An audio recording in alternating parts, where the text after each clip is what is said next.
જય માતાજી મિત્રો, આજના નવા વ્લોગમાં તમારું સ્વાગત છે। અને આજે હું આવી ગયો છું આપણા ભડત ગામમાં કે જ્યાં રામેશ્વર મહાદેવની પ્રાણ પ્રતિષ્ઠા થઈ રહી છે। આજે યુવાનો અને વડીલો ઉત્સાહ અને રેડમાં છે, તો ચાલો આપણે જોઈએ યુવાનોનો ઉત્સાહ કેવો છે। તમે જોઈ શકો છો અહીંયા ઢગલાગોળ યુવાનો આવી ગયા છે, ગોમના ઉમટી વળ્યા છે। બરોબર છે, દુઃખની વાત છે પણ કેવી પડશે। શું કેવું યુવાનો? અલ્યા ઉંકારો કરો, ઉંકારો।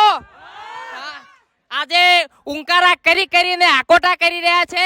કાલે આપણે 25, 26 ને 27 થી પ્રાણ પ્રતિષ્ઠા ચાલુ થાય છે। 25 તારીખે રાજલબા ઝાલા આવવાના છે અને 26 તારીખે બારવટું ખેલવા અમારા અનુપસિંહ વાઘેલિયા સાહિત્યકાર આવી રહ્યા છે ને અહીંયા રેડ ને રોડ એટલે કે જમ બૂમ પડાવવાના છે। તો કેવું લાગે છે તમને બધાને? કેવો છે ઉત્સાહ? એમ આજે ભડત ગામના યુવાનો આકોટા કરી રહ્યા છે। ડીસામાં બિલ્ડિંગો પડી છે, હું તરત જોઈને આવ્યો। બોલો